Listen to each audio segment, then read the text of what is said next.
Okay. எப்படி இருந்துச்சு ma'am? Makeup வந்து ஆசம், ரொம்ப அழகா பண்ணிருக்கீங்க. சான்ஸே இல்லை. என்னன்னா அவ்வளோ சிரிச்சுக்கிட்டு அந்த வாக்கிங் கொஞ்சம் கூட அந்த அந்த அரசி இல்லையாவ அவ மீனாட்சி வந்து, ஏன்னா நீங்க பாவம் இங்க மெனக்கெட்டுட்டு இருந்தீங்க பார்த்தேன். கை இப்படி வை, கை இப்படி வை, கை இப்படி வை அப்படின்னுட்டு அந்த குழந்தை வந்து அப்படி அசால்ட்டா அதை என்ன ட்ரெஸ் பேண்ட் ஷர்ட் போட்ட மாதிரி தான் நடந்துட்டு வரோம்னு நடந்துட்டு வந்துட்டாங்க. பட் ரொம்ப அழகா மேக்கப் போட்டிருக்கீங்க, அழகா மேட்ச் பண்ணிருக்கீங்க, எல்லாத்துக்கும் பியூட்டிஃபுல்லா மேட்ச் பண்ணிருக்கீங்க. சான்ஸ் ரொம்ப நல்லா பண்ணிருக்கீங்க. Thank you ma'am, thank you ma'am. எல்லாருக்கும் வணக்கம். அன்இன்வைட்டடாக ஸ்டேஜ் மேலே ஏறியிருக்கேன்.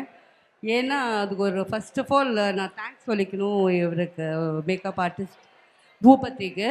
நான் ஏன் இப்போ இந்த ஸ்டேஜ் மேலே வந்திருக்கேன்னா, இந்த ஷீத்தல்ன்றது வந்து எங்களோட அண்ணன் பொண்ணு, okay. Own brothers daughter. First time அவள் இப்படி மேக்கப் போடுறா. எனக்கே ஃபஸ்ட் டைம் நான் இன்னைக்கு பார்க்குறேன். அவள் வாக் பண்ண விதம் ரொம்ப நல்லா இருந்தது. பாவம் இவர் ரொம்ப கஷ்டப்பட்டுட்டு இருந்தார் அங்கேருந்து இப்படின்னு இருந்தது. பட் எனிவேஸ் இந்த மாதிரி ஒரு அக்கேஷனில் ஓப்பனாக சொல்லணுன்னா, வி பீயிங் முஸ்லிம்ஸ், எங்களுக்கு வந்து இது ஒரு great opportunity. Thank you very much Arora, Vishnupriya and the whole team எங்களுக்கு இந்த மாதிரி ஒரு ஆப்பர்ச்சுனிட்டி கொடுத்ததுக்கு. தேங்க்யூ அக்கா.